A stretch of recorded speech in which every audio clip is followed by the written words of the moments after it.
Yeah. Yes, that's so wise. Thank you, Kathy. There is a great tendency, particularly I think it's a misunderstanding of Buddhism, really, that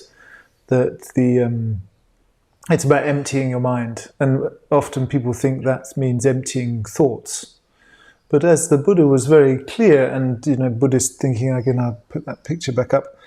Um, there's a lot more to our being than just our thoughts. So feelings, emotions, our senses, our bodily experience, as well as our thoughts are just.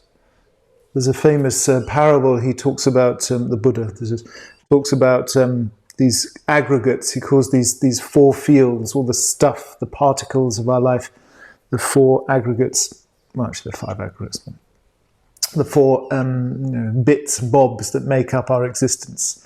And he talks about, if you had a sack full of wheat and a sack full of beans and a sack full of rye and a sack full of soya, and then you tipped them all into a big heap and stirred them all up. This is how most of our life is it's just everything, thoughts, emotions, feelings, bodily, is all like big smoosh. And mindfulness is a way of sorting out those four sacks of grain, so that we say, so this is a thought, and this is an emotion, and that is sense information coming into my system, and this is what's happening in my body. So it's a great clarification of the fullness of our being in any given moment.